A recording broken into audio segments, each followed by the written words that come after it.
কোরআন বলছে আমার ভিতরে শুধু রাজনীতি নাই, গোটা বিশ্বকে রাজনীতিকে আমি শিখাই,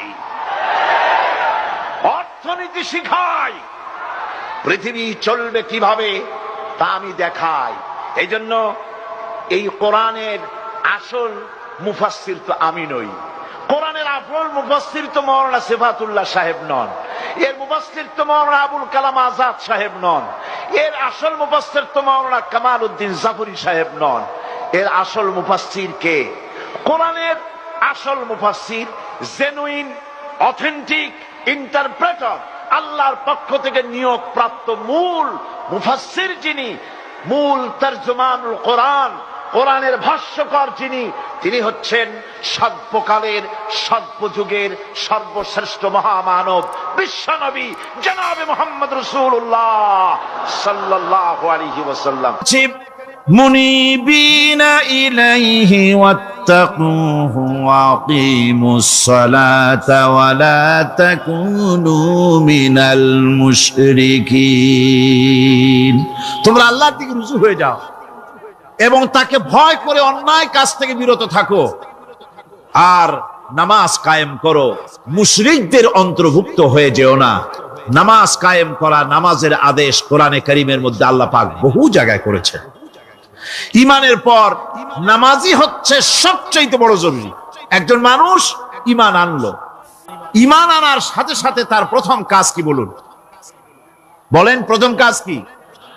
ফজরের নামাজের আগে একজন ইসলাম কবুল করলেন, তার প্রথম দায়িত্ব নামাজকে আদায় করে দেওয়া, ফজরের নামাজ পড়া। জোহরের আগে কেউ ঈমান আনলো, তার প্রথম দায়িত্ব জোহরের নামাজ আদায় করা।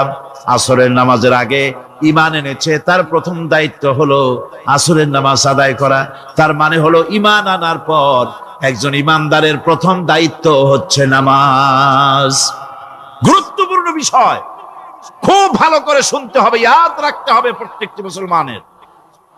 এই নামাজ কি জিনিস, কেমনে আদায় করতে হবে, আদায় না করলে কি হবে, গুরুত্বপূর্ণ এই কথাগুলি প্রত্যেকের স্মরণ রাখতে হবে।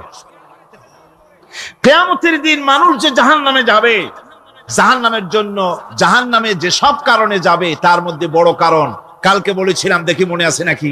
বড় কারণ কয়টা? কয়টা? আলহামদুলিল্লাহ মনে আছে। আল্লাহ রাব্বুল আলামিন বলেন, ইয়াতাসাআলুনা আনিল মুজরিমিন। কিয়ামতের দিন অপরাধীদেরকে জিজ্ঞেস করা হবে, মা সালাকাকুম ফি সাকার, জাহান্নামে কেন আসছো? জবাবে তারা বলবে, ক্বালু লাম নাকু মিনাল মুসাল্লিনা ওয়া লাম নাকু নুতঈমুল মিসকিন। নামাজ পড়ি নাই, আর এতিম মিসকিনদের খেতে দেই নাই, এই কারণেই জাহান্নামে এসেছি। কল নাউযুবিল্লাহ। নামাজ যারা পড়বে না জাহান্নামে যেতে হবে। কোথায় যেতে হবে? আকীদাগত দিক থেকে ঈমান হলো তাওহীদের স্বীকৃতি, আর আমলের দিক থেকে নামাজ হচ্ছে তাওহীদের বহিঃপ্রকাশ। আপনি মুসলমান তা প্রমাণ হবে নামাজ দিয়ে। নামাজহীন ঈমানের দাবি মূল্যহীন। যার নামাজ নাই তার ঈমানের দাবি করার কোনো মূল্যই নেই। অনেক এরকম কথা বলে, হুজুর আমি মানুষটা নিতান্ত খারাপ না, যাই মনে করে, গ্রামে রাস্তা বানাইছি, ব্রিজ করে দিয়েছি, কালভার্ট করেছি, এতিম মিসকিনরে তাও মাঝে মধ্যে খাবার দেই, বিধবারে কাপড় চোপড় দেই, মানুষটা আমি নিতান্ত খারাপ না, তবে এই মাঝে মধ্যে একটু নামাজ পড়ি না, তাতে কি আমার ঈমান নষ্ট হয়েছে নাকি? আমি বলি, ভাই ঈমানই তো নাই, নষ্ট হবে কি? ঈমান থাকলে না নষ্ট হবে? ঈমান নাই। সুতরাং একজন মুসলমান যদি নামাজ না পড়ে, নিজেকে মুসলমান বলে দাবি করার কোন হক তার না, দাবি করার অধিকার না। নামাজ হচ্ছে জিন্দেগি, নামাজটাই মূলত জিন্দেগি। নামাজটা কি? জিন্দেগি। আল্লাহ রাব্বুল আলামিন শিখাচ্ছেন, কুল ইন্না সালাতি ونسكي ومحياي ومماتي لله رب العالمين محبতের সাথে সবাই পড়েন قل إن صلاتي ونسكي ومحياي ومماتي لله رب العالمين বলো আমার নামাজ বলো আমার নামাজ আমার কুরবানি আমার হায়াত আমার মত সবকিছুই আল্লাহ রব্বুল আলামিনের জন্য নিবেদিত আমার বেঁচে থাকা আমার মরে যাওয়া সব আল্লাহর জন্য সে আল্লাহ রব্বুল আলামিন তার জন্য সবকিছু নিবেদিত করতে হবে আল্লাহ পাকের গোলাম আমাদের বানিয়েছেন আল্লাহ আমাদের গোলামি করা লাগবে আর গোলামির নমুনা যাকাত দিয়া হজ দিয়া দান দিয়া সদকা দিয়া কোন জিনিস দিয়ে নামাজের মতো গোলামির উৎকৃষ্ট প্রমাণ বা নমুনা আর কিছুতে নাই আমি যে গোলাম তার উৎকৃষ্ট প্রমাণ হচ্ছে নামাজ নামাজেই একটা মানুষ গোলামির অনুভূতিতে তাকে নিয়ে যায় বাদশা হোক মন্ত্রী হোক পীর হোক মওলানা হোক মুহাদ্দিস হোক বড় লোক হোক গরিব হোক পুরুষ হোক নারী হোক যাই হোক নামাজে দাঁড়াইলো একেবারে কান্ডারে ধরিয়া কানের কাছে হাত দিয়া হাত দুটো বাঁধিয়া মাথা নিচের দিকে দিয়ে দাঁড়ায় গেল কিসের মতো আসামির মতো গোলামের মতো সুবহানাল্লাহ এদিক ওদিক তাকাইতে পারবা না চোখটা থাকবে সেজদা যেখানে দিবা সেখানে তাকানো নিষেধ সেজদার দিকে তাকা এরপরে যখন রুকুতে গেলেন গোলামির নমুনা হয়ে গেল গোলামের এরকম মাথা নিচু করে থাকতে হয় প্রভুর সামনে গেলেন রাজা বাদশা বড় লোক সব অহংকার চূর্ণ হয়ে গেল নাক আর কপাল দিয়া আমার মাবুদের দরবারে মাথাটা লাগাই দিলাম জমিনের উপরে সুবহানাল্লাহ আমি আমার ভাষায় বলি আমি আমার ভাষায় কথাটা এভাবে বলি এই জমিনটা যদি কাগজ হয় আর আমার নাকটার কপালটা যদি কলম হয় তাহলে আমি যে গোলাম দৈনিক 5 বার আমার নাক আর কপাল দিয়া জমিন নামক কাগজের উপরে দাস খতের উপরে দৈনিক 5 বার নাক আর কপাল দিয়া সই করে দেই আল্লাহ আমি তোমার গোলাম আর কারো গোলাম নই আমি একমাত্র তোমার গোলাম ঘুমের থেকে উঠে সেজদা দিয়ে বলি দুপুরের সময় কাজ ফেলাইয়া আরেকবার বলি বিকেল আসার আগে আসরে আরেকবার বলি দিন যখন শেষ হয় আরেকবার বলি রাতে যখন শুতে যাই আরেকবার সেজদা দিয়া ঘোষণা করি মাবুদ আমি তোমার গোলাম সুবহানাল্লাহ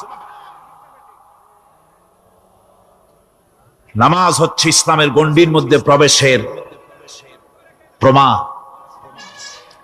কোরআনে কারীম বলছে ফাইন তাবু ওয়া আকামুস সালাতা ওয়া আতাউজ যাকাতা ফাইখওয়ানুকুম ফিদ্দীন সূরা তওবা এসেছে তারা যদি তওবা করে আর নামাজ কায়েম করে যাকাত যদি আদায় করে তাহলে এখন তোমাদের সে দ্বীনি ভাই এখন ভাই হয়ে গেল একটু আগে ছিল কাফের মুশরিক এখন তোমার দ্বীনি ভাই দ্বীনের গণ্ডির মধ্যে প্রবেশ করা কলেমা পড়ার সাথে সাথেই নামাজ হচ্ছে দ্বীনের প্রধান গেট দ্বীনের প্রধান তোরণ দ্বীনের মধ্যে প্রবেশ করার জন্য এই গেট দিয়ে প্রবেশ করতে হবে সুতরাং এই নামাজের এতই গুরুত্ব দেওয়া হয়েছে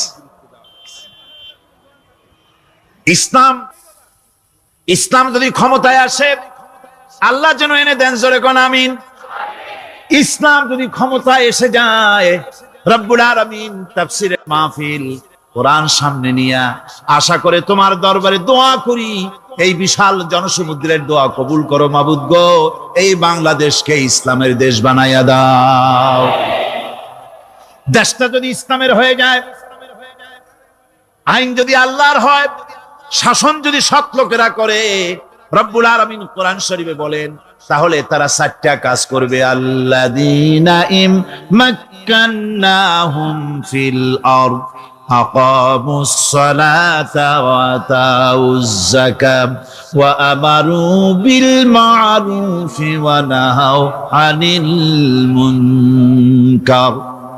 মুমিনেরা ক্ষমতায় এসে প্রথম যে কাজটা করবে, প্রথমে ক্ষমতায় এসেই নামাজ বাধ্যতামূলক করবে। প্রথম কি? ওয়াজ নসিহতে অনুরোধ করা হবে না, বাবাজিরা আল্লাহর রাস্তায় নামাজটা পড়ে না। রেডিও এবং টেলিভিশনের মাধ্যমে রাষ্ট্রপ্রধান অর্ডার করে দিবেন, যারা আকেল বালিগ সকলের জন্য নামাজ বাধ্যতামূলক, নামাজ পড়তেই হবে, এটা অর্ডার। বেলা যখন 1টা বেজে যাবে, বেলা যখন 1টা বাজবে, সমস্ত মসজিদে আজান শুরু হয়ে যাবে। আজানের সাথে সাথে অফিস, আদালত, কল কারখানা, ক্ষেত খামার, শিক্ষাঙ্গন সব ডেডলক হয়ে যাবে। আধা ঘন্টার জন্য বন্ধ হয়ে যাবে। যারা মুসলমান অফিসে, কলেজে, ইউনিভার্সিটিতে, সর্বত্র তারা নামাজের জন্য প্রস্তুতি নেবেন।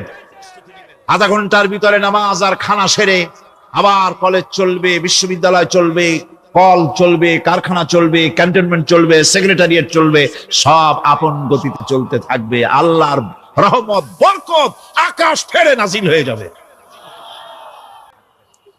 সুতরাং নামাজ বাধ্যতামূলক করে দেওয়া হলো। নামাজ বাধ্যতামূলক, সকলকে নামাজ পড়তে হবে।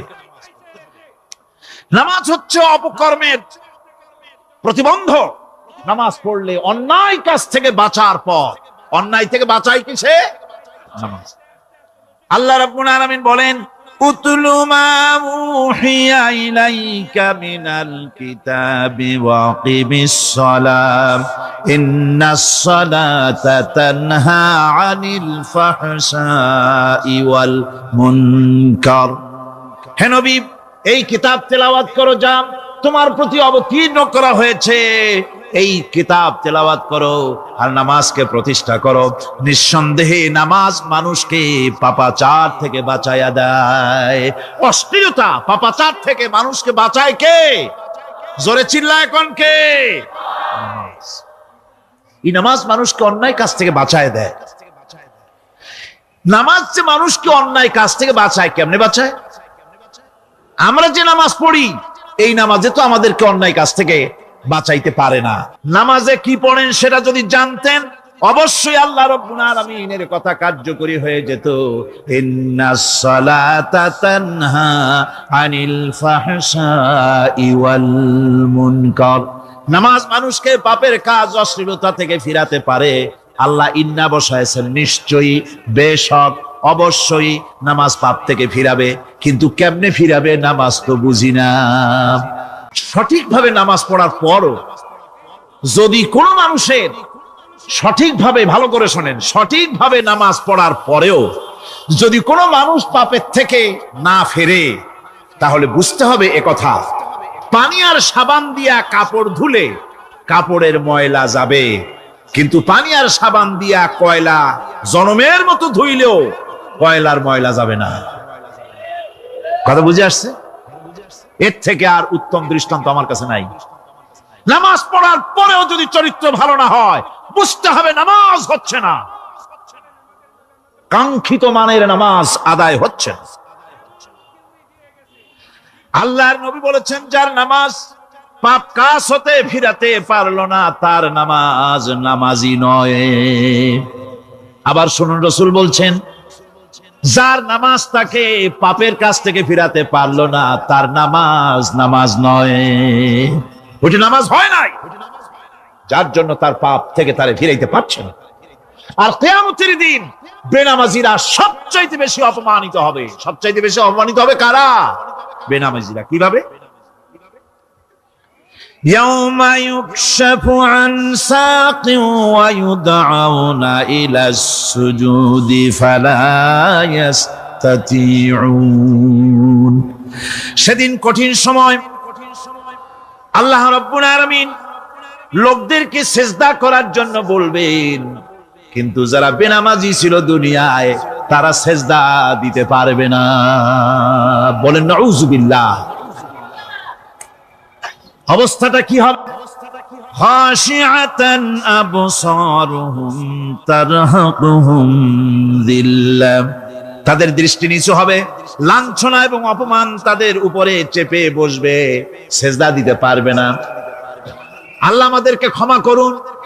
কিয়ামতের দিন হযরত আদম আলাইহিস সালাম থেকে শুরু করে পৃথিবীর সমস্ত মানুষের সামনে আল্লাহ রাব্বুল আলামিন সেজদা করার জন্য অর্ডার করবেন। যারা নাকি বেনামাজি ওরা আল্লাহর দরবারে সেদিন সেজদা দিতে পারবে না, লাঞ্ছিত অপমানিত হবে। জোরে কর নাউযুবিল্লাহ। নামাজ, মুমিনের নামাজ একরকম, মুনাফিকের নামাজ হলো আর এক রকম। মুনাফিকরাও নামাজ পড়ে, পড়ে কিনা কোন? মুনাফিকেরাও নামাজ পড়ে। মুনাফিকেরা যখন নামাজ পড়তে যায় আল্লাহ রাব্বুল আলামিন বলতেছেন ওয়াইদা কামু ইলাস সালাতি কামু কুসালা। মুনাফিকরা যখন নামাজ পড়তে দাঁড়ায়, নামাজে আসে ঠিক তারা, কিন্তু নামাজের জন্য দাঁড়ায় খুব শৈথিল্য ভাবে দাঁড়ায়, কাহিলি সুস্তি, এ জায়গা চুলকায়, পায়জামা ধরে টান দেয়, টুপিটা ঘুরায়, এদিক ওদিক তাকায়। মুনাফিকের নামাজ দেখলেই ঠিক পাওয়া যায় যে বেটা মুনাফিক। এইভাবে সে দাঁড়ায়। তার নামাজটা কি জন্য?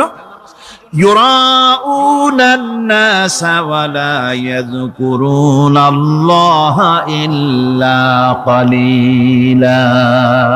তাদের নামাজ হচ্ছে মানুষকে দেখাবার নামাজ। নাউযুবিল্লাহ। দুনিয়া যদি কল্যাণ চাই, আখিরাতেও যদি কল্যাণ চাই, তাহলে এর জন্য কি করতে হবে? কি করতে হবে? আমার কথা নয়, আল্লাহ রাব্বুল আলামিনের কথা শুনুন। রব্বুল আলামিন বলেন ক্বাদ আফলাহাল মুমিনুন আল্লাযীনা হুম ফি সালাতিহিম খাশিউন ওয়াল্লাযীনা হুম লিয-যাকাতি ফাঈলুন ওয়াল্লাযীনা হুম লিফুরুজিহিম হাফিজুন। নিশ্চিতভাবে সেই সব মুমিন কল্যাণ লাভ করবে, নিশ্চিতভাবে। তারা হচ্ছে ওই সব লোক যারা নিজেদের নামাজ ভীতি মিশ্রিত অবস্থায় বিনয়ের সাথে যারা নামাজ আদায় করে, যারা বেহুদা কাজ থেকে বিরত থাকে, যারা যাকাতের পন্থায় কর্মতৎপর হয়, আর যারা নিজের লজ্জাস্থানকে হেফাজত করে। এরপরে আল্লাহ পাক বলেন ওয়াল্লাযীনা হুম লিআমানাতিহিম ওয়া আহদিহিম রাউন ওয়াল্লাযীনা আলা সালাওয়াতিহিম ইউহাফিজুন ওয়াল্লাযীনা আলা সালাতিহিম হাফিজুন। আর যারা তাদের আমানতকে পূর্ণ করে, আমানত এবং তাদের ওয়াদা চুক্তি পূর্ণ করে, এবং যারা নিজেদের নামাজ সমূহকে পূর্ণভাবে হক আদায় করে নামাজ পড়ে, নামাজের যারা হেফাজত করে, এরা কারা? এরা হচ্ছে উলাইকা হুমুল ওয়ারিসুন আল্লাযীনা ইয়ারিসুনাল ফিরদাউসা হুম ফিহা খালিদুন। এরা হচ্ছে সেই সব লোক, এরা উত্তরাধিকার হচ্ছে জান্নাতের উত্তরাধিকার, জান্নাতুল ফিরদাউসে আল্লাহ রাব্বুল আলামিন এই গুণ বিশিষ্ট লোকদের জন্য জায়গা করে দিবেন। জোরে কোন সুবহানাল্লাহ। নামাজকে পড়তে বলা হয়নি, কোরআন শরীফে বলা হয়েছে নামাজ কায়েম করো। কি বলা হয়েছে কন্ত দেখি? নামাজ কায়েম করো, নামাজ পড়ো। এই কথা কিন্তু কোরআন শরীফে কোন জায়গায় আছে নাকি? এখন কায়েম করা কারে বলে? একটা গুরুত্বপূর্ণ আরেকটি বিষয়। নামাজ কায়েম করতে বলা হয়েছে। কায়েম কি? কায়েমটা হচ্ছে দৃষ্টান্ত স্বরূপ বলা যায় যে জিনিসটা সমাজে প্রতিষ্ঠিত আছে ওইটারে বলে কায়েম হওয়া, আর যেটা প্রতিষ্ঠিত নাই ওটা কায়েম নাই।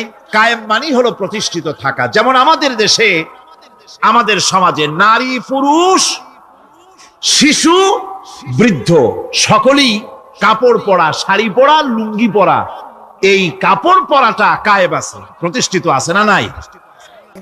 সমাজের ভিতরে কাপড় প্রতিষ্ঠিত আছে, সেই জন্য এই উলঙ্গ মানুষ পাওয়া যায় না।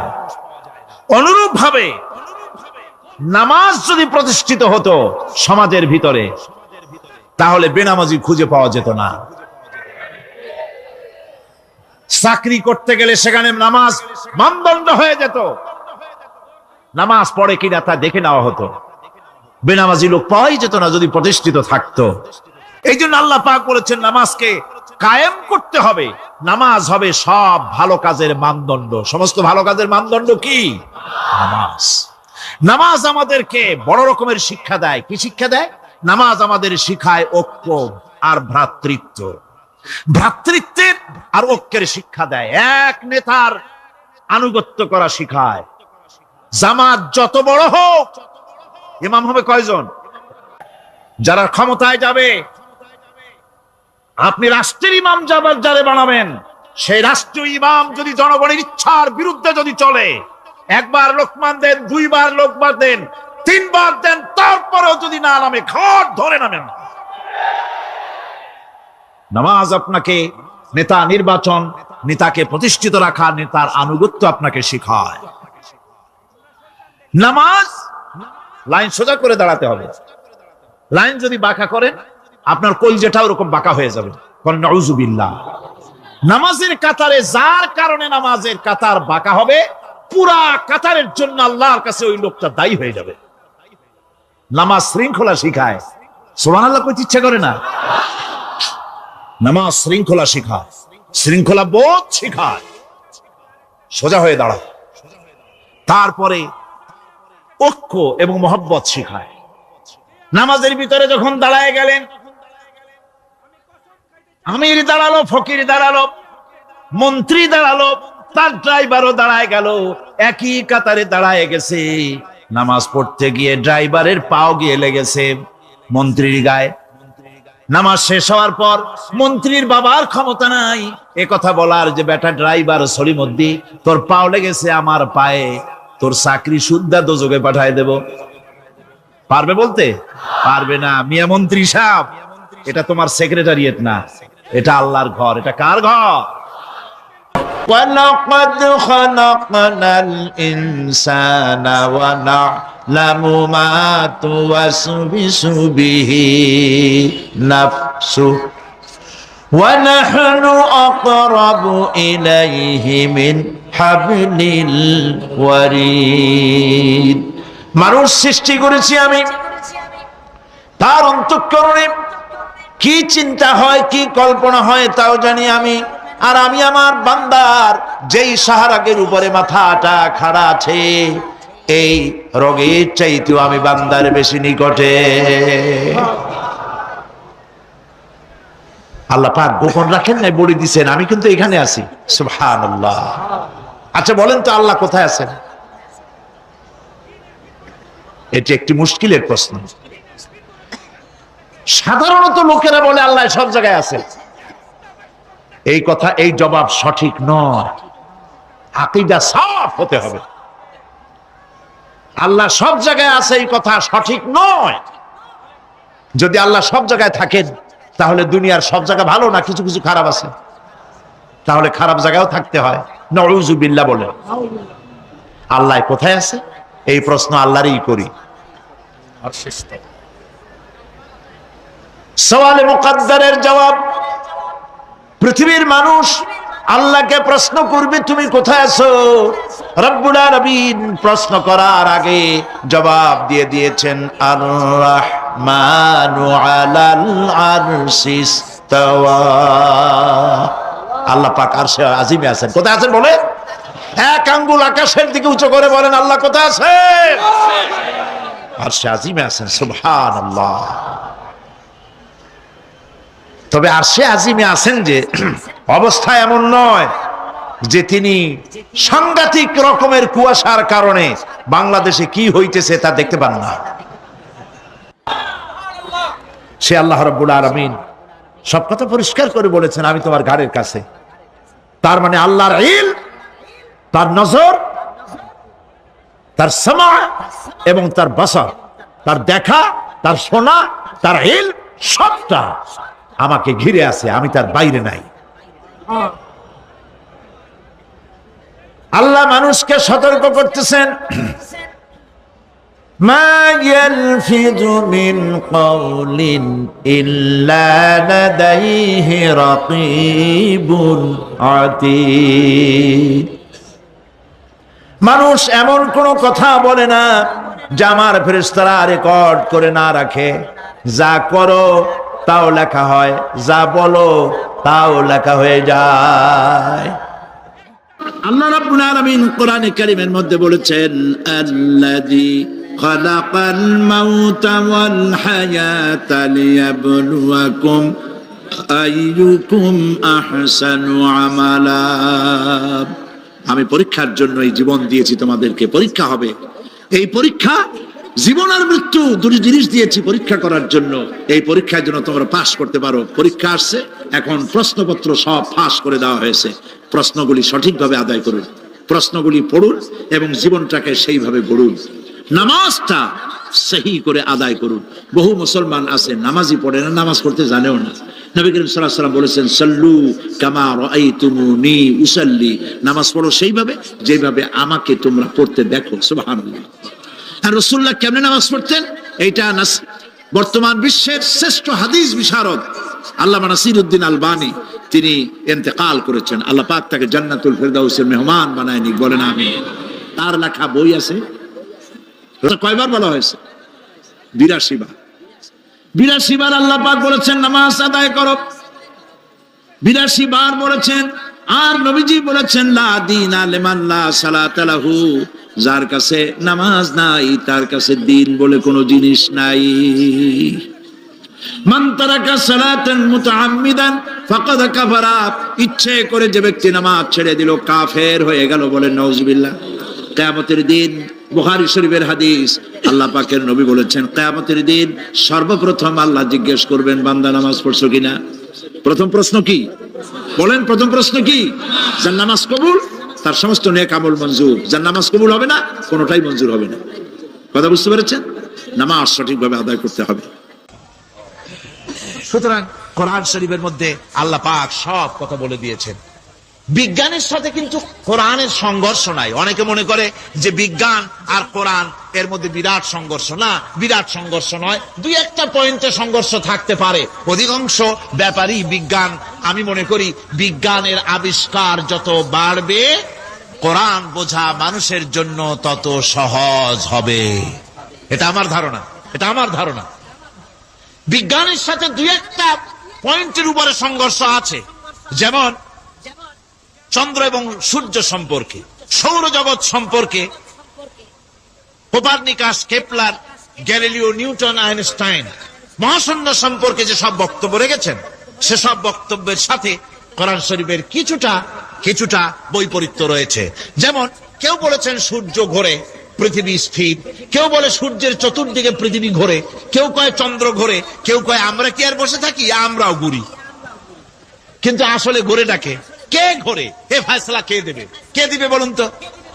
হ্যাঁ, ঠিক বলেছেন, আল্লাহই দিবেন। কারণ এগুলি সৃষ্টি করেছেন কে?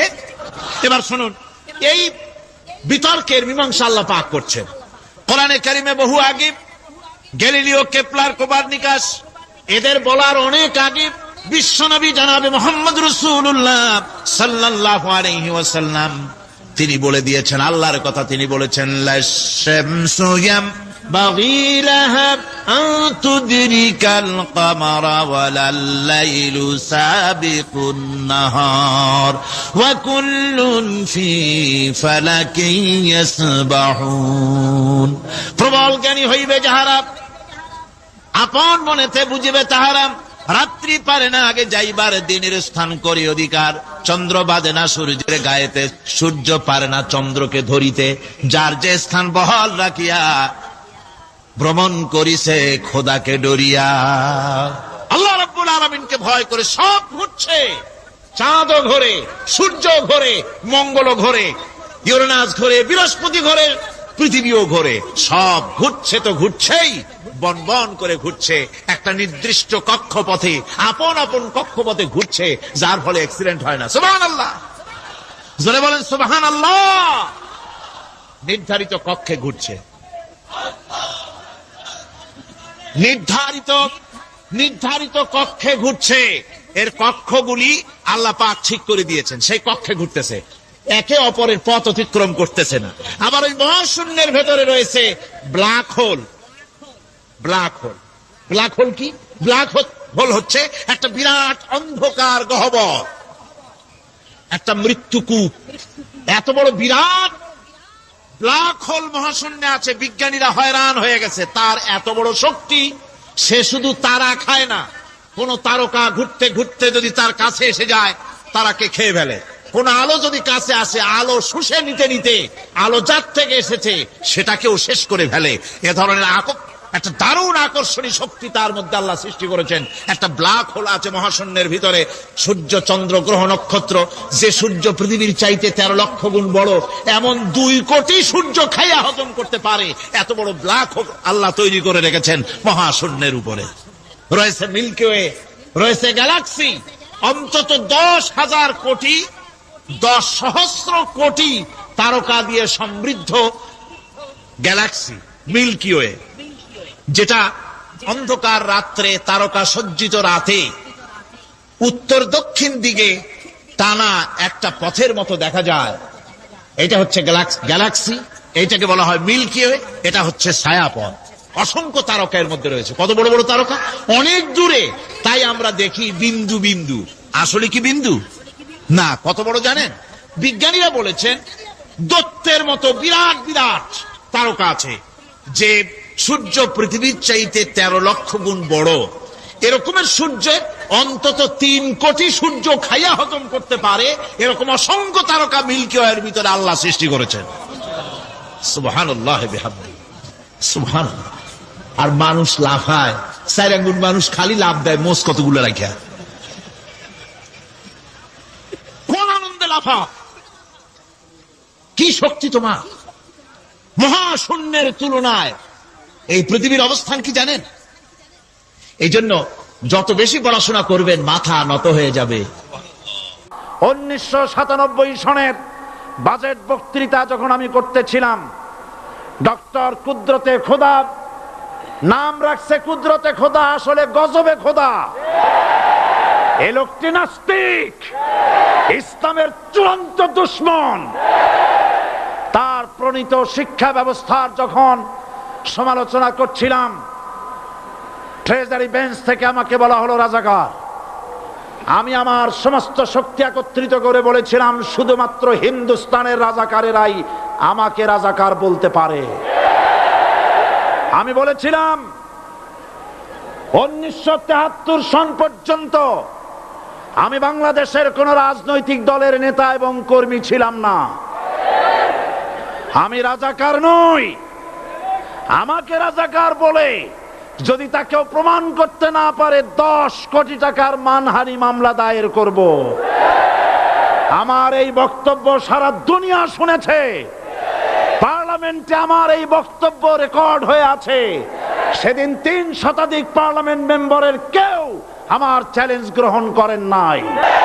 যে কোনো ব্যক্তি পার্লামেন্টে গিয়ে আমার বক্তৃতা দেখে আসতে পারেন।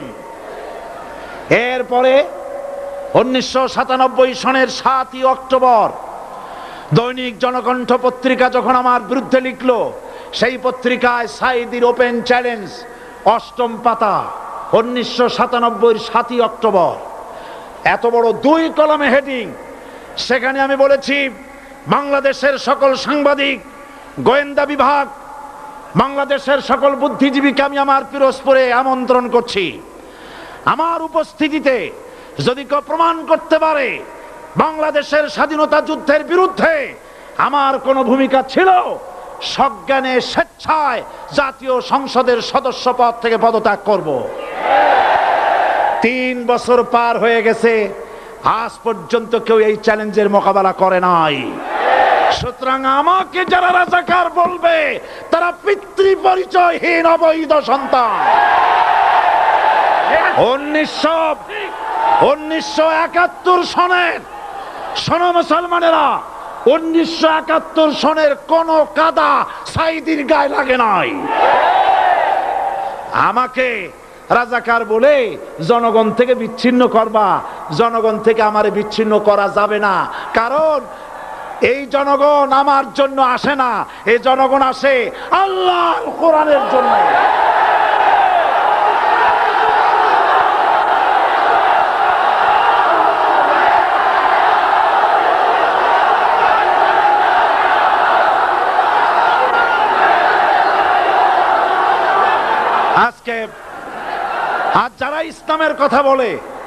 যারা ইসলামের কথা বলে, তারাই রাজাকার, তারাই মৌলবাদী। আর বর্তমানও হতে পারে। আর বর্তমান কাল কোনো কালই না, বর্তমান কাল কোনো কাল নয়। প্রতি মুহূর্তে ভবিষ্যৎ এসে বর্তমান হয়, আর প্রতি মুহূর্তে বর্তমান কি হয়?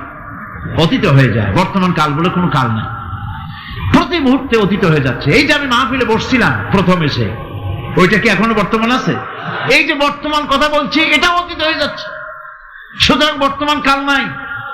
আল্লাহ পাক ওয়াল আসরের সময়ের কসম করে বলছেন, যদি আমরা চিন্তা ভাবনা করি তাহলে আমরা লক্ষ্য করব আমাদের আসল মূলধন সময়। আসল মূলধন কি? জীবনের আসল মূলধন কি?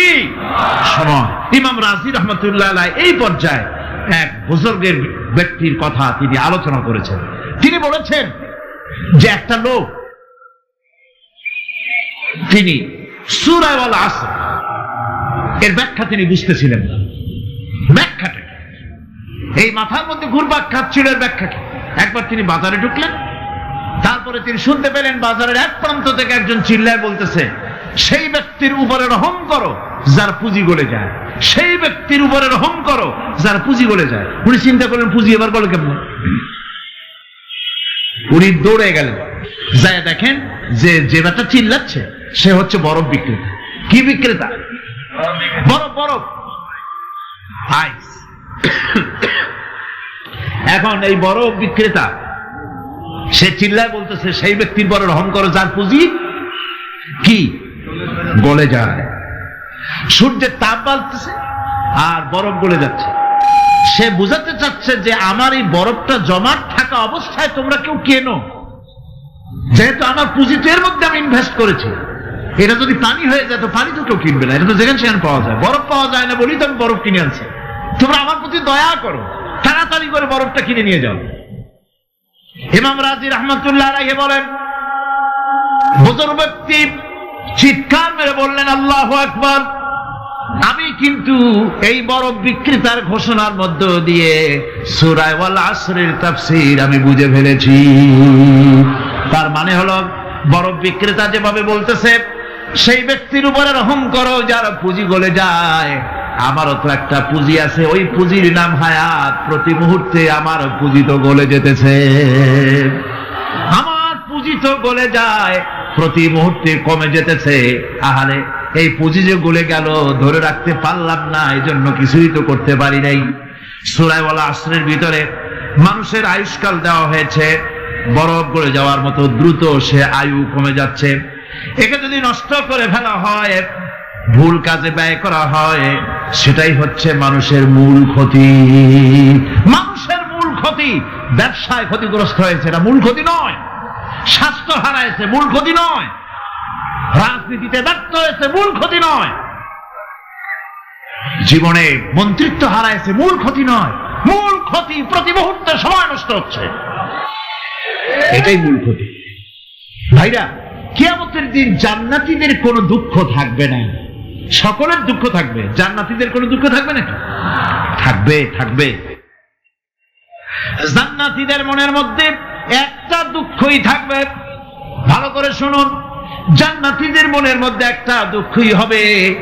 তারা মনে মনে চিন্তা করবেন, আফসোস করবেন, আহারে যদি দুনিয়ায় বসে অমুক সময় বাসে বসেছিলাম, আজে বাজে চিন্তা করেছি, বাড়ির ড্রয়িং রুমে একা একা বসে বসে আজে বাজে চিন্তা করেছি, অমুক অমুক সময় খেলাধুলায় কাটাইছি। এই সময়গুলিতে যদি সুবহানাল্লাহ, আলহামদুলিল্লাহ, লা ইলাহা ইল্লাল্লাহ, আল্লাহু আকবার, এই তাসবিহ যদি পড়তাম, জিকির আজগার করতাম, জান্নাতের ভিতরে আরো নিয়ামত লাভ করতে পারতাম। সময়টা তো কাজে লাগাইলাম না। মানুষের শর্ত, মুমিনের সব কাজে সব। ফাকুলু লিন্নাসি হুসনা, মানুষের সঙ্গে ভালো ভালো কথা কও, মানুষের সঙ্গে হাসি মুখে কথা কও। একজনের সাথে হাসি মুখে কথা বললেন, আপনার একটা সদকা দেওয়ার মতো সমান সব আমলনামায় লেখা হয়ে গেল। ভালো ভালো কাম করো। বন্ধুগণ, সময় দ্রুত গতিতে চলে যাচ্ছে, মানুষের জীবন ক্ষতিগ্রস্ত হচ্ছে। ক্ষতি থেকে বাঁচতে পারবে 4টা গুণ যার মধ্যে আছে, বাকি সব ক্ষতিগ্রস্ত হয়ে যাবে। আমার ভাইয়েরা, এই কথাগুলি বলে আল্লাহ পাক যেন এরকম একটা দৃষ্টান্ত দিলেন। আপনি যদি পরীক্ষার হলে গিয়া দেখেন ছাত্ররা পরীক্ষা দিতেছে, পরীক্ষার জন্য নির্ধারিত সময় কতটুকুন? 3 ঘন্টা। 3 ঘন্টা। 3 ঘন্টা। আপনি গিয়ে দেখলেন কোন একজন পরীক্ষার্থী পরীক্ষা দিতে গিয়ে আর একদিকে তাকায় আছে, আকাশের তারা গুনতেছে, অথবা সে গল্প করতেছে, অথবা পরীক্ষা বাদ দিয়ে আজে বাজে কিছু লিখতেছে। আপনি যেমন তাকে, ওই ছেলেটাকে আনবো না, গাফেল ছেলেটাকে ঘড়ির দিকে তাকায় বলেন, এই ছেলে ওই ঘড়ির দিকে তাকাও, দেখো তোমার সময় কিন্তু চলে যেতেছে, মাত্র 1 ঘন্টা আর তুমি সময় নষ্ট করতেছ। আল্লাহ যেন স্নেহ পরবশে তাম পৃথিবীর গোলামদেরকে, বান্দাদেরকে আঙ্গুল নির্দেশনা দিয়ে বলছেন, বান্দারা প্রতি মুহূর্তে তোর জীবনের মূল্যবান সময় চলে যেতেছে, প্রতি মুহূর্তে সময় যাচ্ছে। আল ইনসান, ইনসান বলতে শুধু মুসলমান না, ইনসান বলতে কি মুসলমান শুধু না, আল ইনসান মানব মণ্ডলী, বিশ্বের সমস্ত মানুষকে আল্লাহ বলছেন, হিন্দু, খ্রিস্টান, বৌদ্ধ, নাসারা, ইহুদি, মজুসি, মুসলমান, বিশ্বের সব মানুষকে আল্লাহ বলছেন। যেহেতু আল্লাহ স্রষ্টা, মানুষের ব্যাপারে সার্বিক কল্যাণময় কথা কে বলতে পারেন? কে বলতে পারেন? সে আল্লাহ রাব্বুল আলামিন বলছেন, সময় চলে যাচ্ছে ও পৃথিবীর মানুষেরা। এই মানুষ বলতে আল্লাহ রাব্বুল আলামিন কোন ব্যক্তি, কোন গোষ্ঠী, কোন জাতিকে বলেন নাই, বলেছেন সমগ্র মানবতাকে। এর অর্থ হচ্ছে সূরাটিতে উল্লেখ্য 4টি গুণ যদি আমল করতে পারে লোকেরা, যেই ব্যক্তি করবে, যেই সমাজ করবে, যেই রাষ্ট্র করবে, যেই গোষ্ঠী করবে, যেই জাতি করবে, তারাই ক্ষতি থেকে বেঁচে যাবে। আর যারা করবে না তারা ক্ষতিগ্রস্ত হবে। কি হবে বলুন? এখন আল্লাহ পাকের কথা শুনুন। আল্লাহ পাক বলছেন, ওয়াল আসরি ইন্নাল ইনসানা লাফি খুসর। খুসর, খুসরিন, এই যে খুসর, খাসারা, এই শব্দটা হচ্ছে আবিধানিক অর্থে ক্ষতি হচ্ছে লাভের বিপরীত। লাভের বিপরীত কি? ক্ষতি। নাফা, এই নাফার বিপরীত কি? নোকসান। খাসারাটা কি? নোকসান বলা হয় পুঁজি 50,000 খাটাইছিলাম, লাভ করতে পারি নাই, পুঁজি ঠিক আছে, এটাকে বলা হয় নোকসান। এটাকে কি বলা হয়? নোকসান। কিন্তু আমি পুঁজি খাটিয়েছিলাম 50,000 টাকা, লাভ তো হয়ই নাই, পুঁজিও চলে গেছে, আমও গেছে, ছালাও গেছে, আমও নাই, ছালাও নাই। এইটারে আরবিতে কি বলা হয়? খাসারা। দেউলিয়া। দেউলিয়া হয়ে গেছে। দেউলিয়াটা বোঝেন ভালো আপনারা, দেউলিয়া হয়ে গেছে। কোরআন লাভ বা সাফল্যের ধারণা যেমন নিছক পার্থিব নয়, সমৃদ্ধির কথা শুধু পার্থিব নয়, জন্ম থেকে শুরু করে মৃত্যু পর্যন্ত। কোরআনের লাভের কথা যখন বলা হয় তখন জন্ম থেকে মৃত্যু পর্যন্ত, আখিরাত পর্যন্ত, কিয়ামত পর্যন্ত। ক্ষতিটাও জন্ম থেকে শুরু করে মৃত্যু পর্যন্ত, কিয়ামত পর্যন্ত ক্ষতিটাও। এই ক্ষতি থেকে বাঁচবার জন্য কোরআনে কারিমে বিভিন্ন জায়গায় এই খাসারা শব্দ ব্যবহার করা হয়েছে। আল্লাহ রাব্বুল আলামিন বলছেন, ওয়ামান খাফফাত মাওয়াজিনুহু ফাউলাইকা আল্লাযীনা খাসিরু আনফুসাহুম বিমা কানু বিআয়াতিনা ইয়াযলিমুন। যাদের পাল্লা ভারী হবে কিয়ামতে তারাই হবে সফলকাম, আর যাদের পাল্লা হালকা হবে, নেকির পাল্লা, নেকির পাল্লা যাদের হালকা হবে তারা হবে ক্ষতিগ্রস্ত। তারা নিজেদের ক্ষতি নিজেরাই ক্ষতি সাধনকারী হবে কিয়ামতের দিন। কাজে মানুষের জীবনের সমুদয় কার্যাবলীর ভালো অংশ যদি খারাপ অংশের উপরে বিজয়ী হয়, তারপরে খারাপ অংশ পাওনাদারদের দিয়ে টিয়া, এরপরে যদি নেকি কিছু বাকি থাকে, তাহলে বোঝা গেল লোকটা কিয়ামতে নাজাত পাবে। আর যদি ভালো কাজের উপরে খারাপ কাজ বিজয়ী হয়ে যায় আর সমস্ত পাওনাদারদেরকে পাওনা মিটাইয়া তারপরেও পাপ বাকি থেকে যায়, এক চাইতে খাসারা পৃথিবীতে, আকাশে, জমিনে কিছু আর হবে না। এর থেকে বাঁচার জন্য আল্লাহ পাক এই খাসারা থেকে বাঁচার জন্যই মানুষকে এই কথা বলছে। এই কথাটি কোরআনে কারিমের অন্য একটি আয়াতে আরো সুন্দর করে বলা হয়েছে, যারা নাকি এই দুনিয়ার বুকে যারা নিজেদের পুঁজি খাটাইছে, জীবনের পুঁজি সুদ কামাইতে খাটালো, জীবনের পুঁজি খাটালো হারাম কামাইয়ের ভিতরে। এই দেশটা কি মুসলমান বেশি না অন্য জাতি বেশি? কোন জোরে কোন? মুসলমান সবচেয়ে। খুব লক্ষ্য করে শোনেন, এই দেশে সবচেয়ে মুসলমান বেশি, ইন্দোনেশিয়ার পরে। পৃথিবীর দ্বিতীয় বৃহত্তম মুসলিম দেশ হলো কোনটা? বাংলাদেশ। এই দেশে ইসলামরে যত গালি দেওয়া হয়েছে, কোরআনকে যত গালি দেওয়া হয়েছে, আলেমদেরকে যত গালি দেওয়া হয়েছে, রাসূলুল্লাহকে যত গালি দেওয়া হয়েছে, ইসলামী আদর্শকে যত গালি দেওয়া হয়েছে, পৃথিবীতে কোন দেশে এইভাবে ইসলামকে গালি দেওয়া কোথাও হয় না। এমনকি আমেরিকার মতো দেশে, ইংল্যান্ডের মতো দেশেও কোরআনের বিরুদ্ধে এত কথা কেউ বলতে সাহস পাবে না, ইসলামের বিরুদ্ধে কথা বলতে সাহস পাবে না, যেহেতু মুসলমানেরা সেখানে পাল্টা আক্রমণ করবে। আজ আমার দেশে মুসলমানের ঘরের সন্তান হইয়া ইসলামের বিরুদ্ধে তারা বক্তব্য রাখে। মৌলবাদ মৌলবাদ জিকির উঠে গেছে।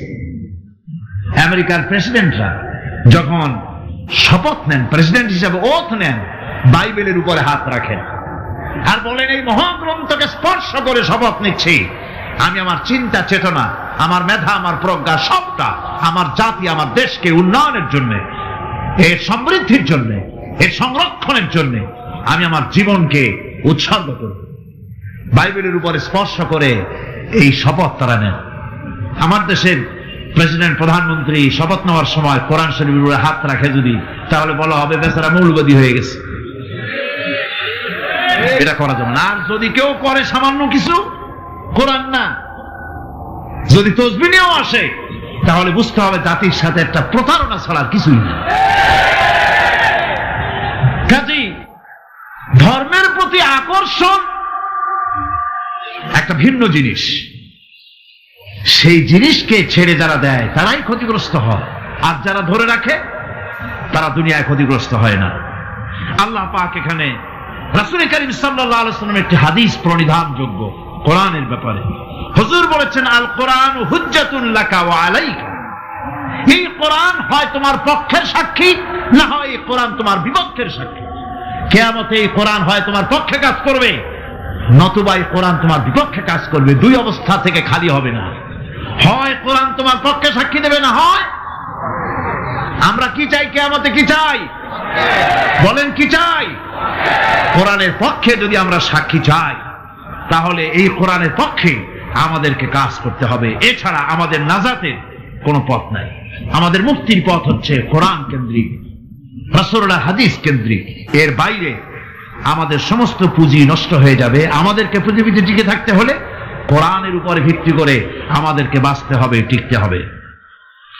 কোরআনে কারিমে আল্লাহ রাব্বুল আলামিন অন্যত্র বলেছেন, কুল ইন্নাল খাসিরিনাল্লাযীনা খাসিরু আনফুসাহুম ওয়া আহলিহিম ইয়াওমাল কিয়ামাহ আলা যালিকা হুয়াল খুসরানুল মুবিন।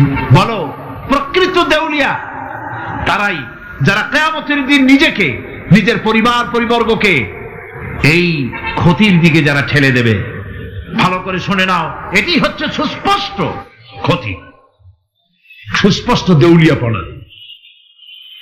এই ক্ষতি থেকে বাঁচার জন্য আল্লাহ রাব্বুল আলামিন কোরআনে কারীমের মধ্যে বলেছেন, ওয়াল আসরি ইন্নাল ইনসানা লাফি খুসর। পড়েন সবাই, ওয়াল আসরি ইন্নাল ইনসানা লাফি খুসর। মানুষের, সমগ্র মানুষের জীবন ক্ষতিগ্রস্ত। কে বলতেছেন? গা শিউরে ওঠার কথা না? গা শিউরে ওঠে? আল্লাহ বলতেছেন ক্ষতিগ্রস্ত, ব্যর্থ। আপনি যতই মনে করেন আপনার মিল আছে, কল আছে, কারখানা আছে, মন্ত্রী, টাকা পয়সা আছে, প্রেসিডেন্ট হয়েছেন, প্রধানমন্ত্রী হয়েছেন, আপনার জীবন সফল হয়েছে, আল্লাহ বলেন না, জীবন ব্যর্থ, জীবন বিফল, জীবন ক্ষতিগ্রস্ত। তামাম পৃথিবী, সমস্ত মানুষ ক্ষতিগ্রস্ত, ব্যর্থ। চারটা কাজ করলে সফল হবে। কয়টা কাজ? জোরে বলেন, কয়টা কাজ? ইল্লাল লিল্লাযীনা আমানু ওয়া আমিলুস সালিহাতি ওয়া তাওয়াসাউ বিল হাক্কি ওয়া তাওয়াসাউ বিস সাবর। সাতটা কাজ করলে জীবন হবে সফল। এই ব্যর্থতা থেকে, এই ক্ষতি থেকে যদি বাঁচতে চাই কিনা? কারা কারা চাই দেখাই তো হাত। কারা কারা চাই? ক্ষতির হাত থেকে বাঁচতে চাই কারা? আলহামদুলিল্লাহ, হাত নামা। ক্ষতির হাত থেকে যারা বাঁচতে চান, আল্লাহ রাব্বুল আলামিন তাদের জন্য ফর্মুলা পেশ করেছেন, ইল্লাল্লাযীনা আমানু ওয়া আমিলুস সালিহাতি ওয়া তাওয়াসাউ বিল হাক্কি ওয়া তাওয়াসাউ বিস সাবর। আল্লাহ পাক বলেন, সাতটি কাজ করলে জীবন সফল হয়ে যাবে। কয়টা কাজ? সাতটা কাজ করলে জীবনটা সফল হয়ে যাবে। এক নম্বরে ঈমান। এক নম্বরে কি? ঈমান। এটাই হচ্ছে ফাউন্ডেশন। ক্ষতি থেকে বাঁচার জন্য প্রথম যে গুণটি, সেটির নাম হচ্ছে ঈমান। ইসলামে ঈমানের স্থান সর্বপ্রথম, তারপরে হচ্ছে ইসলাম। ঈমান আগে, তারপরে কি? ইসলাম। ইসলাম হচ্ছে বীজ, ঈমান হচ্ছে বীজ, আর ইসলাম হচ্ছে চারা, গাছ। এটা হচ্ছে ভিত্তি। এই ভিত্তিকে সর্বপ্রথম মজবুত করতে হবে। ঈমানের ভিত্তি, ঈমানের ভিত্তি দুনিয়ায় ঈমানের আহ্বান জানাবার জন্যই আল্লাহ রাব্বুল আলামিন সমস্ত নবী এবং রাসূলদেরকে পৃথিবীতে পাঠিয়েছেন ঈমানের আহ্বানের জন্য। দুনিয়ার সমস্ত নবীদের দাওয়াত ছিল ঈমানের দাওয়াত। কিসের দাওয়াত? এই ঈমানের দাবিটা আসছে, দাওয়াতটা এসেছে আল্লাহর কাছ থেকে। কার কাছ থেকে? দেখুন, পৃথিবীর ভিতরে কোন নবীদের কথার সাথে আরেকজন নবীর কথার কোনো বৈপরীত্য হয় নাই। সমস্ত নবীদের কথা একরকম ছিল। কয় রকম?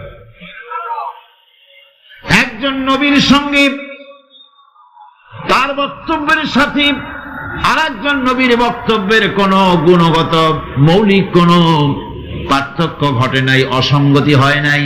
কারণ নবীরা, আম্বিয়া আলাইহিমুস সালাম, নিজেরা বানিয়ে কথা রচনা করে তারা মানুষের সামনে পেশ করে নাই। সমস্ত নবীদের কাছে যত দাওয়াত এসেছে, একটা অফিস থেকে এসেছে। সে অফিসটা হচ্ছে কার? আল্লাহ রাব্বুল আলামিনের।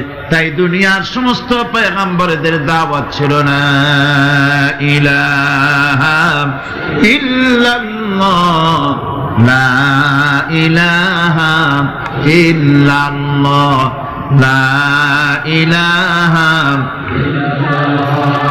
লা ইলাহা ইল্লাল্লাহু মুহাম্মাদুর রাসূলুল্লাহ। এটাই ছিল সমস্ত নবীদের দাওয়াত। কোরআনে কারীম তার ধারক এবং বাহক সম্পর্কে বলে যে তিনি যে দাওয়াত দিয়েছেন, সে দাওয়াতটা হলো ঈমানের দাওয়াত। আমাদের নবী তিনি এসে যে দাওয়াত দিয়েছেন, সে দাওয়াতটা কিসের? কোরআনে কারীম বলছি, রব্বানা ইন্নানা সামি'না মুনাদিয়ান ইউনাদি লিল ঈমান। হে আমাদের রব, নিশ্চয়ই আমরা এমন একজন আহ্বায়কের আহ্বান শুনেছি, যিনি আমাদেরকে ঈমানের দাওয়াত দিয়েছেন। এমন কোন পয়গম্বর নাই দুনিয়ায় যিনি ঈমানের দাওয়াত দেন নাই। সকলেই ঈমানের দাওয়াত মানুষের সামনে, বিশ্ববাসীর সামনে পেশ করেছেন। কোরআনে হাকিম স্পষ্ট একটা সীমারেখা দুনিয়ার মানুষের সামনে পেশ করে পৃথিবীর মানুষগুলিকে দুটি শ্রেণীতে বিভক্ত করে দিয়েছে। একটি হচ্ছে ঈমান পোষণকারী, আরেকটি হচ্ছে অবিশ্বাসী। একটা ঈমান পোষণকারী আর একটা অবিশ্বাসী। ঈমান পোষণকারীরা সত্যশ্রয়ী, তারা হচ্ছে জ্ঞান এবং নূরের সম্পদে সমৃদ্ধ। আর দ্বিতীয় দলটি হচ্ছে কাফের, জালিম, মূর্খ। তারা হেদায়েতের রাস্তা তাদের জন্য অবরুদ্ধ। কোরআনে কারীম এই দুইটি দল সম্পর্কে উল্লেখ করতেছেন, মাসালুল ফারিকাইনি কাল আ'মা ওয়াল আসাম্মি ওয়াল বাসীরি ওয়াস সামিম হাল ইয়াস্তাবিয়ানি মাসালান আফালা।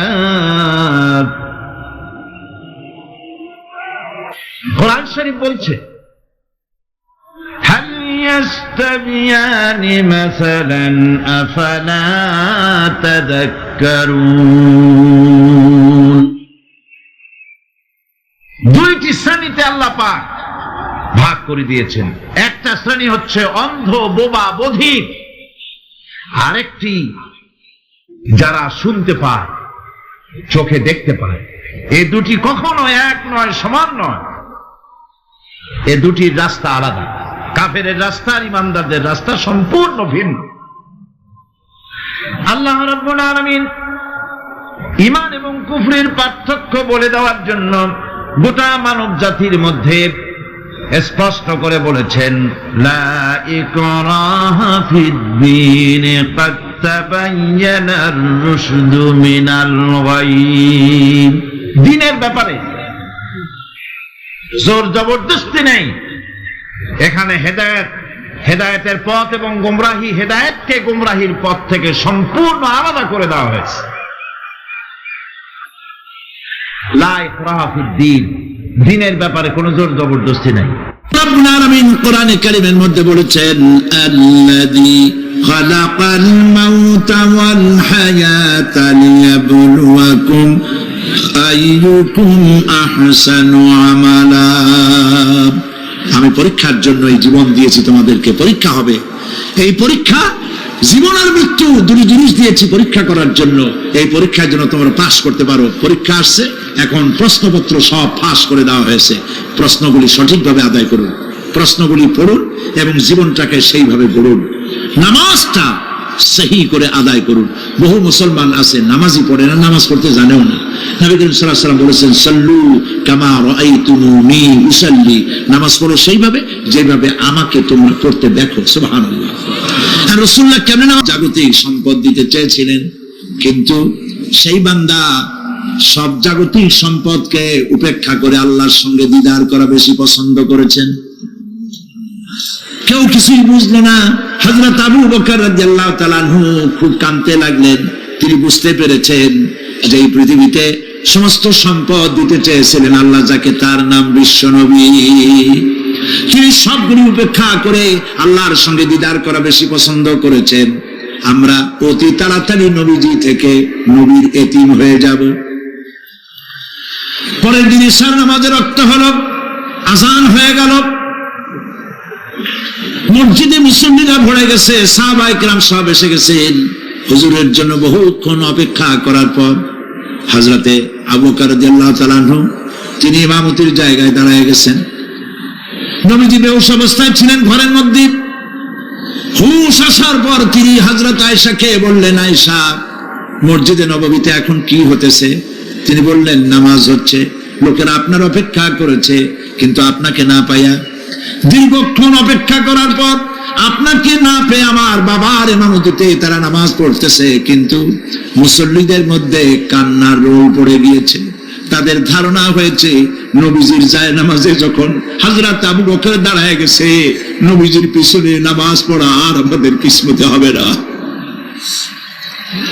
নবীজি বলছেন, আয়েশা রে, মসজিদে নববীর দিকের দরজাটা খুলে দাও, আমি নামাজের দৃশ্য দেখতে চাই। দরজা খুলে দেওয়া হলো। নবীজি কোন রকম মাথা উঁচু করে মসজিদে নববীতে নামাজের দৃশ্য নিজে অবলোকন করে আবার শুয়ে পড়লেন। হযরত আয়েশা লক্ষ্য করে দেখেন নবীজির চোখের পানি দিয়ে কোনা দিয়ে পানি বেয়ে বেয়ে পড়ছে। হযরত আয়েশা প্রশ্ন করলেন, ইয়া রাসূলুল্লাহ, নামাজের দৃশ্য দেখি কাঁদছেন কেন? হুজুর বলেন, আয়েশা রে, এটা কোনো দুঃখের পানি নয়, আমি কাঁদতেছি এই জন্যে, এই নামাজের জামাত কায়েমের জন্য তায়েফের ময়দানে অনেক রক্ত ঝরেছে, আবার উহুদের ময়দানে দান দান শহীদ হয়েছে, সাহাবায়ে কেরাম জীবন দিয়েছে, আজ আমি দেখতে পেলাম আমার উম্মতেরা জামাতে নামাজ পড়ছে। আমার ধারণা হলো ভবিষ্যতে কিয়ামত পর্যন্ত আমার উম্মতেরা এইভাবে জামাত বন্দী হয়ে নামাজ আদায় করবে। নবীজি আমার ব্যবসায় বললেন, মসজিদে নববী থেকে আজ আর কেউ বাড়ি যায় না, সবাই কান্দে। আজ রাত বোধহয় নবীজি কাটাবেন না। মেয়েরা কাঁদতেছে, সাহাবায়ে কেরাম কাঁদতেছেন, আজওয়াজে মুতাহারাত তারা কাঁদতেছেন। নবীজির আবার হুঁশ হলো, তাকায় দেখেন ঘরের মধ্যে কান্নাকাটি, মসজিদে নববীতে কান্নাকাটি। সব থেকে বেশি কাঁদতেছেন মা ফাতেমা। নবীজি হযরত ফাতেমার কান্না দেখে ইশারা করলেন, কাছে আয়।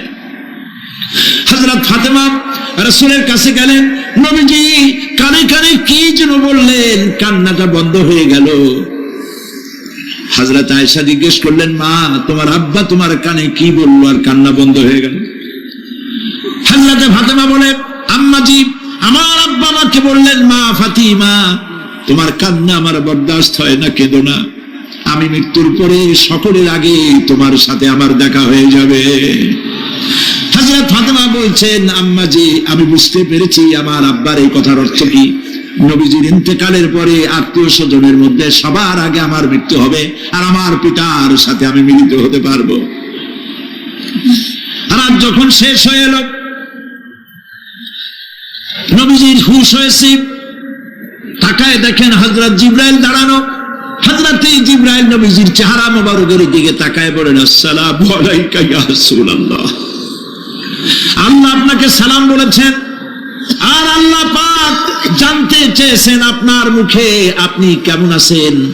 আল্লাহ জানেন আপনার অবস্থা কি, তারপরেও আপনার মুখে শুনতে চেয়েছেন আপনি কেমন আছেন। নবীজি বলছেন, জিবরাইল বড় কষ্টে আছি, বড়ই যন্ত্রণা, বড়ই কষ্ট। হযরত জিবরাইল বলছেন, ইয়া রাসূলুল্লাহ আজকে এক নতুন ফেরেশতা আমি সাথে করে নিয়ে এসেছি। এই ফেরেশতা পৃথিবীর কোন নবী অথবা কোন মানুষের কাছে যাওয়ার জন্য অনুমতি চায় না, আজ আপনার কাছে অনুমতি ভিক্ষা চায় কাছে আসার জন্য। ওই ফেরেশতার নাম হচ্ছে মালাকুল মউত। হযরত মালাকুল মউত বলেন, ইয়া রাসূলুল্লাহ এই পৃথিবীতে আদম আলাইহিস সালাম থেকে নিয়ে পর্যন্ত কোন মানুষের জান কবজের জন্য আমার অনুমতি চাওয়া লাগে নাই, আর কোনোদিন লাগবে না। আজ আমি আসার সময় আল্লাহ বলেছেন আপনার জান কবজের জন্য আমি যেন আপনার কাছে অনুমতি ভিক্ষা চাই। নবীজি বলছেন, আমি যদি অনুমতি না দেই তো কি হবে? হযরত মালাকুল মউত বলছেন, ইয়া রাসূলুল্লাহ অনুমতি যদি না দেন আমি ফেরত চলে যাব, আমাকে সেভাবেই বলা হয়েছে। হযরত জিবরাইল বলেন, ইয়া রাসূলুল্লাহ আল্লাহ রাব্বুল আলামিন আপনার দিদারের ইন্তজার করতেছে।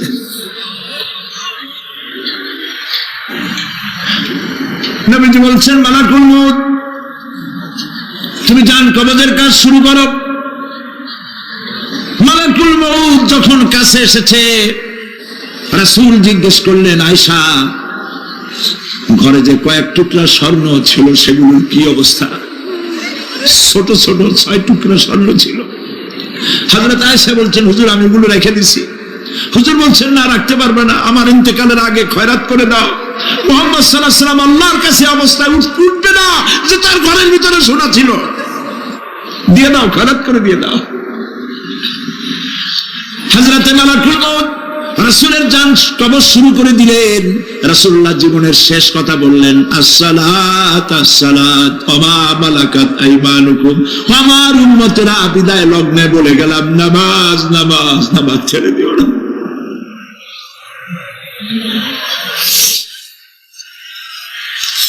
প্রিয় ভাইরা, নবী করিম সাল্লাল্লাহু আলাইহি ওয়াসাল্লাম জীবনের শেষ কথা বলে গেছেন নামাজ। সেই নামাজে আমাদের যত সব অবহেলা, স্ত্রীকে নামাজ পড়ান, বউকে নামাজ পড়ান, ছেলে মেয়েকে নামাজ পড়ান। দোকানদার ভাইরা যখন আজান হয়ে যাবে দোকান বন্ধ করে দেন, আপনি আপনার কর্মচারীরা নামাজ পড়তে যান। যতটুকু সময় নামাজ পড়তে গেছে এই সময় বিক্রি করলে যা লাভ হইতো এরপরে বিক্রি করলে আল্লাহ 10 গুণ বেশি বরকত দিতে পারেন। পারেন কিনা? পারেন কিনা? আল্লাহর বিশ্বাস করেন, আল্লাহ আপনার বরকত দিবে। আপনার কর্মচারী দোকানদারে বাড়ি ঘরে স্ত্রী পুত্র পরিজন যারা আছে সবাইকে নামাজি বানান, নামাজি বানাবার জন্য চেষ্টা করেন। নামাজ রোজা ইত্যাদি করুন, মিথ্যা বলবেন না, ওজনে কম দিবেন না, খাদ্যে ভেজাল দিবেন না, ঘুষ খাবেন না, ঘুষ দিবেন না, মানুষের উপর অত্যাচার করবেন না, কাউকে কষ্ট দিবেন না, মানুষ যেন আপনার ব্যবহারে কষ্ট না পায়। আল্লাহ পাক বলেছেন ওয়াকুলু লিন্নাসি হুসনা, মানুষের সাথে সুন্দর সুন্দর কথা কও। নবী করিম সাল্লাল্লাহু আলাইহি ওয়াসাল্লাম বলেছেন মানুষের সাথে যদি হাসি মুখে কথা বলো একটা সদকা দেওয়ার সমান সওয়াব হয়ে যাবে। মানুষকে ভালোবাসো, গরিবদের ভালোবাসো, তাদের অর্থ করি দাও, পয়সা করি দাও, তোমার যা আছে দিতে থাকো। কুয়ার পানি যত উঠাবেন তত কুয়ার পানি ভালো থাকবে, আর পানি উঠাবেন না কুয়ার পানি পচে যাবে। এই জন্য আল্লাহর রাস্তায় পয়সা যত ইনকাম হচ্ছে খরচ করতে থাকেন, আল্লাহ পাক দিতে থাকবেন। আল্লাহ পাক বলেছেন যে সদকার মালকে আল্লাহ বৃদ্ধি করে দেন, আর দান সদকা যারা করে না, যাকাত দেয় না, তাদের মালকে আল্লাহ ধ্বংস করে দেন, হালাক করে দেন। এগুলোর দাম নাই, অশান্তি বাড়বে, বউ কথা শুনবে না, সন্তানাদি কথা শুনবে না, মামলা মোকদ্দমা, অশান্তি আর অশান্তি। আর আল্লাহর পথে থাকুন, আল্লাহ শান্তি বাড়ায় দেবেন। আমরা বলি আমিন। প্রিয় ভাই সব, আমি কিছু আলোচনা আজকে আল্লাহ পাক যা করাইছেন এগুলি যেন আল্লাহ আমারে আমল করার তৌফিক দেন। আমি মাঝে মধ্যে ভয় পাই, একদিন তো এই খবর নিশ্চয়ই হবে যে সাইদে বিদায় হয়ে গেছে। সেদিন খালি হাতে যেন আল্লাহর কাছে না যাই, আমি যেন আসামি না হই যে আমি যা বলছি মানুষকে 40 বছর একটানা যা বললাম আমি নিজে আমল করতে পারি নাই। এরকম ভিক্ষুক যেন আমি না হই, আমি যা মানুষকে বলেছি আমি যেন তা আমল করতে পারি। আমি আপনাদের কাছে দোয়া চাই। আমরা কেউ বাঁচবো না, এই যে দেখা হলো আবার দেখা নাও হইতে পারে। সেই জন্য আমরা আমাদের জীবনকে যেন তৈরি করি। আপনারা কোরআন শরীফ পড়ুন, দিন শিখুন, ঈমান শিখুন, ভালো থাকুন, ভালো হয়ে চলুন। আল্লাহ রাব্বুল আলামিন পরীক্ষার জন্য আমাদেরকে ময়দানে ছেড়ে দিয়েছেন। প্রশ্ন কি হবে আল্লাহ সব বলে দিয়েছেন। প্রশ্ন কি হবে? তোমার যৌবন, এ ব্যাপারে প্রশ্ন করা হবে। কোন পথে ইনকাম করেছো প্রশ্ন করা হবে। কোন পথে খরচ করেছো প্রশ্ন করা হবে। দ্বীনের ইলম যতটুকু হাসিল করেছিলে তার কতটুকু নিজে পালন করেছো, আর দ্বীনের দাওয়াত কতটুকু মানুষের কাছে পৌঁছায়ছো, প্রত্যেকটি ব্যাপারে কিয়ামতে আল্লাহর কাছে জবাব দিতে হবে।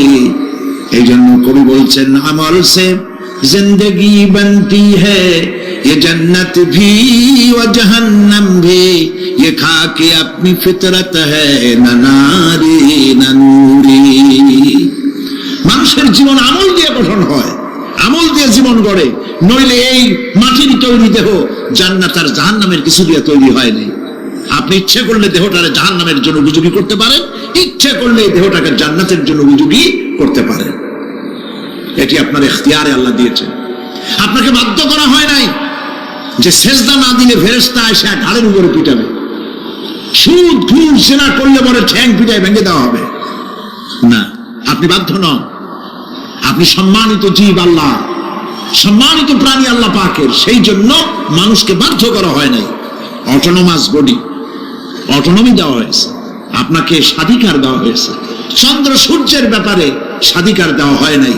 রাত এখন 7:35, সূর্যের বাপেরও ক্ষমতা নাই বাংলাদেশে এখন উঁকি মারে, ঠিক কিনা? সে এখন আমেরিকায় রোদ দিচ্ছে, তাপ দিচ্ছে আমেরিকায়। ওকে নির্ধারণ করা হয়েছে যেভাবে, সেইভাবেই করতে হবে।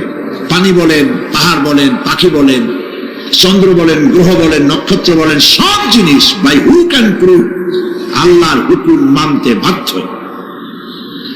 কোরআনে কারীম আল্লাহ পাক বলেছেন আফাগায়রা দীনিল্লাহি ইয়াবগুন ওয়া লাহু আসলামা মান ফিস সামাওয়াতি ওয়াল আরদি তাওআন ওয়া কারহা।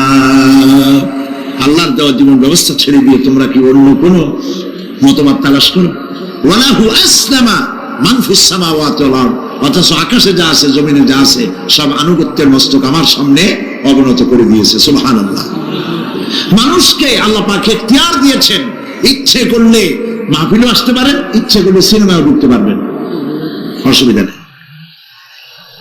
অসুবিধার জন্য কিয়ামত, ওখানে হিসাব হবে। এখানে আপনি সূর্য চন্দ্র ফেরেশতা, ফেরেশতারও কোনো মাজাল নাই, কোন ইখতিয়ার নাই আল্লাহর হুকুমের বাইরে কিছু করে।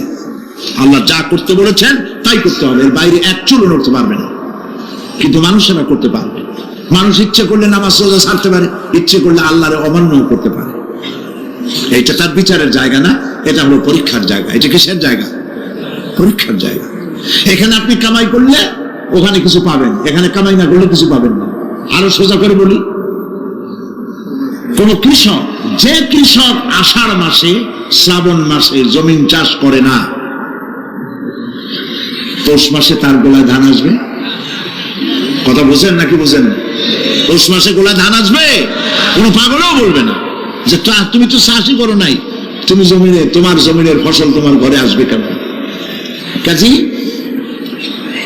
এই দুনিয়ায় পরীক্ষা দিলে এখানে রেজাল্ট হয়, এখানে গাছ লাগাইলে এখানে ফল দেয়। কিন্তু মানুষের জন্য আল্লাহ পাক যে আমল তৈরি করেছেন, পরীক্ষা নেবেন, সেই পরীক্ষার রেজাল্ট এখানে হবে না। পরীক্ষার রেজাল্ট আউট হবে কোথায়? আখিরাতে। বলেন সবাই কোথায় হবে? পরীক্ষার রেজাল্ট আউট হবে কোথায়? আখিরাতে। এখানে আপনি যা কামাই করবেন এখানে রিটার্ন দেওয়া হবে না। এখানে যা কামাই করবেন সমস্ত কামাই 700 গুণ বর্ধিত আকারে কিয়ামতে আল্লাহ আপনার হাতে ধরাই দিবেন। আল্লাহর ওয়াদা কখনো মিছে হয়? মিছে হয় রাজনৈতিক দলের নেতারা, এই জাতীয় লোকেরা যারা মঞ্চে আসে আর বলে যে এবার আমাদের ভোট দেন, আমরা ক্ষমতায় যাইতে পারলে আপনারা না খাইয়া কেউ মরবেন না। কিন্তু কি খাইয়া মরবে তাও কয় না। সেদিন শুনলাম এই যে নির্বাচন এখন একটা চলতেছে, স্লোগান বাপ দাঁড়াইছে, ছেলে তো বলে রহিম ভাই আমার ভাই, তোমার ভাই, বাপের নাম রহিম। তারপরে শুনলাম বলতেছে বেগুন ভাইয়ের চরিত্র, আজকে নাম রাখে তো আদর করে বেগুন পটল, বেগুন ভাইয়ের চরিত্র ফুলের মতো পবিত্র। আমি আর একজনের পাশের থেকে কইল যে নামাজ পড়ে না, একক এমনই ফুলের মতো চরিত্র।